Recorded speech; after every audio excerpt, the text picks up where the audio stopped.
Nilinaw ni National Bureau of Investigation Director Melvin Matibag na hindi pa tiyak kung makakalaya ang dating broadcaster na si Jay Sonza. Sa panayam ng programang Storycon ng One News, sinabi ni Matibag na nasa desisyon pa rin yan ng korte kung papayagan ang bail sa kaso ni Sonza na unlawful publication. Nagpakalat daw kasi si Sonza ng fake medical records ni Pangulong Bongbong Marcos. Kinundi na naman ng legal counsel ni Sonza na si Attorney Mark Tolentino ang oras at paraan ng pagka-aresto sa kanyang kliyente.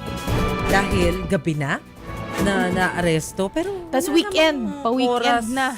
Yung pa-weekend, tama. Usual, it's a yan usual eh. thing. Right, Usual right. reklamo kasi parang, di makukulong siya. Paano makakapagpiyansa? Pero nakikita po ninyo, sa video natin kanina, naka-color green itong si Joyce Jason I think yun ang mas nung kailangan arestuhin. natin. Yun ang kailangan natin mas ipakita, yung inaresto. Oo. Kesa yung interview kanina kay Matibag. Patingin nga ito yung courtesy of National Bureau of Investigation. Correct. Tapos meron din kasing sinend kagabi ang ating News 5 correspondent na si Camille Samonte na contributed video.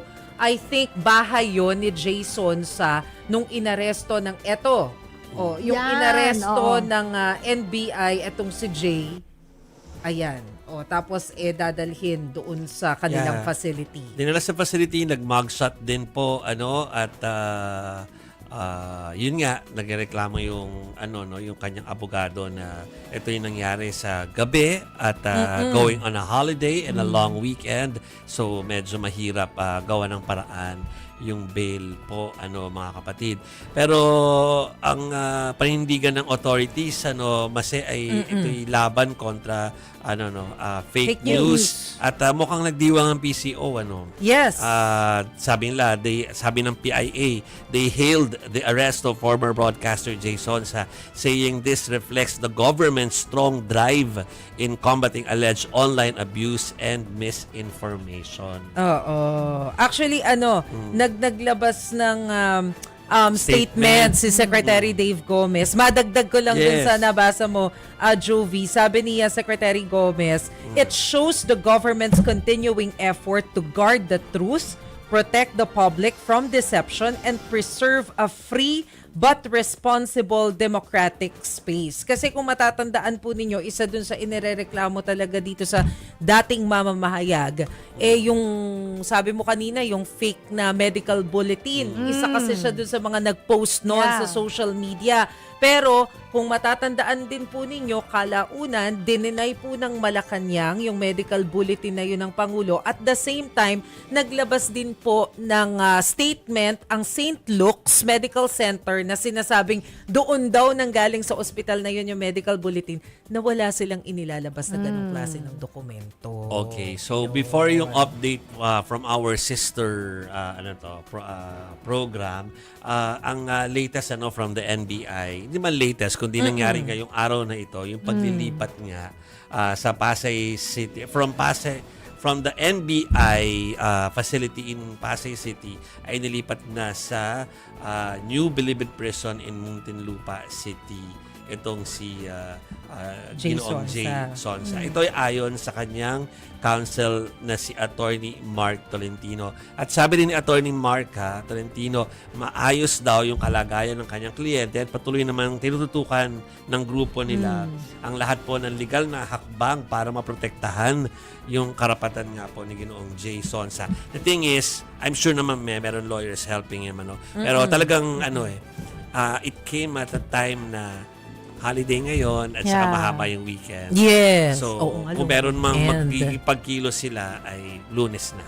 Oo. Although, after nung pagkaka-aresto kay Jason sa kagabi, naglabas na rin ng statement of support yung mga mula sa kampo ni dating Pangulong Duterte.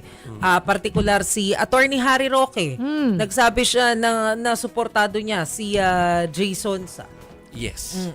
Okay, pakinggan natin yung naging interview po sa ating NBI, si Ginoong Matibag, di ba? So, pakinggan po natin. Ang nakalagay po sa warrant of arrest is not bailable. Hindi po sinabing no bail.